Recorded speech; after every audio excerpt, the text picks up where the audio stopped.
Hi guys, ngayon ang gagawin natin guys, tayo magsisigang ng salmon. Ito, salmon.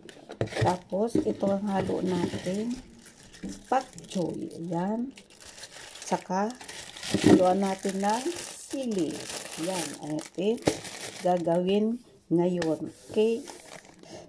Ngayon guys, naglagay tayo ng 2 basong tubig sa kaldero.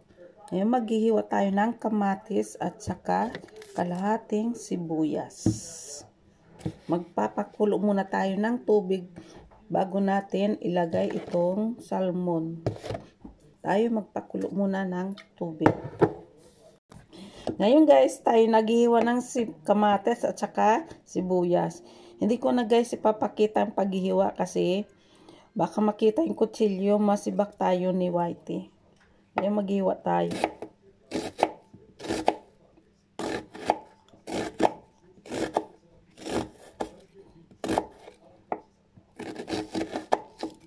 Ayan, ito guys.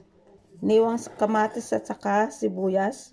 Lagyan natin sa kaldero. Yan, pakuluin natin. Tapos, pag kumulo na yung tubig, ilagay natin yung salmon. Okay? Lagay natin yung salmon. Ngayon, habang tayo napapakulo ng tubig, maghimay tayo nitong bok choy. Marami na yan, 2 puno. Tayo. Yan, piliin natin. Ayan, maayos naman siya. Okay siya. Sayang ito. Yan. Hindi ko na guys papakita yung kutsilyo paghiwa. Yan. Oops, yan. Sarap yan guys. Mabitamin. Okay. Abangan. Ito na guys. Kumukulo na yung ating tubig. Yan. Kumukulo na siya. Ngayon, ilagay natin yung salmon. Ng isa-isa. Yan. 3 hiwa lang to guys kasi 2 lang kaming kakain. Ayan. Yan. Ayan guys. Tapos pahinaan natin number 4. Ayan. Tapos takpan natin. Tak. Ayan, takpan natin. O ayan guys. At dahil madaling maluto ang ating isda, lagyan natin ng pangsigang. Pangsigang mamasitas, pangsigang. Yan. Haluin natin ng dandahan baka madurog ang ating isda. Ay sabay na natin yung asin. Diba? Kuha tayo ng asin. Ito ang ating asin. Pansuola. Lagyan natin ng asin. Ayan.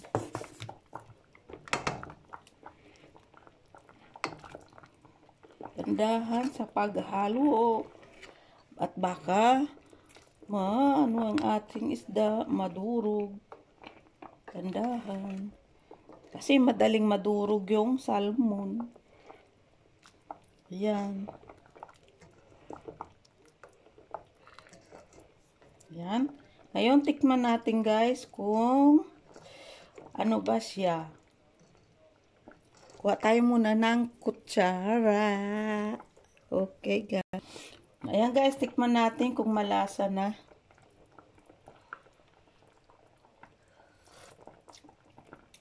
Matabak pa guys. Lagyan pa natin ng kunting asin. Kasi matabang pa siya. Ayan. Ito nilagyan natin sa sandok. Ayan.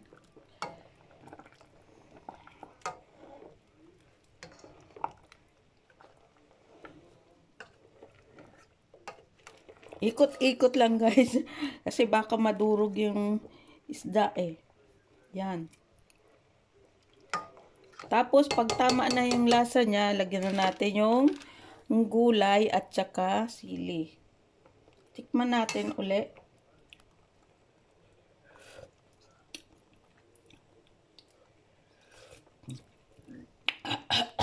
Anghang.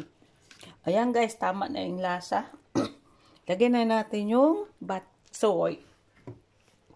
Itong baksoy, lagyan na natin. Yan, bandahan. Ayan, bandahan. Bandahan. Lagay ko lahat kasi sa sinigang gulay lang ang gusto ko. Gulay lang ang nakain ko. Yung anak ko malakas sa isda o karne.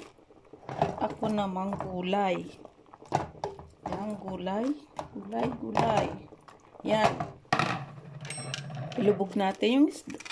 Lubog natin. Ilubog. Huwag lang haluin ha kasi madudurog ang ating isda. Yan. Lubog. Yan. Yan, lubog. Tapos, ilagay na natin yung 2 pirasong sili. Ayan. Lagyan na natin. Oh, ayan. Tapos, takpan natin.